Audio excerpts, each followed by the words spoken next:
whether this has fixed it. My wife has a number of these plastic boxes and has broken some of them. So what I've done is I've just ladled a whole pile of hot glue on there to seal it, but as you can see it looks a complete and utter mess, which is pretty unsightly. However, what you do is have a small glass of water and a heat gun or a hairdryer, and basically all I'm going to do is heat up small areas of this and then dip my finger and thumb in some water and squash it down. Not only does this make it more sightly, i.e. you don't see all this horrible mess here, but it actually improves the seal because it spreads the glue further away from the crack and therefore moves the stress away from the crack to the rest of the plastic.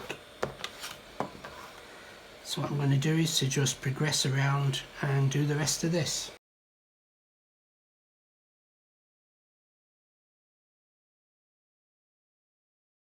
Now you could argue that you could just go out and buy new boxes, but as we know plastic doesn't rot down, so throwing it out basically, if it's not recyclable, just goes into landfill. So as it is, these boxes can be used for another couple of years, so it's a good thing to do. Hope you liked the video. I'll let those cool before they're used. Thanks for watching. Don't forget to subscribe to the channel.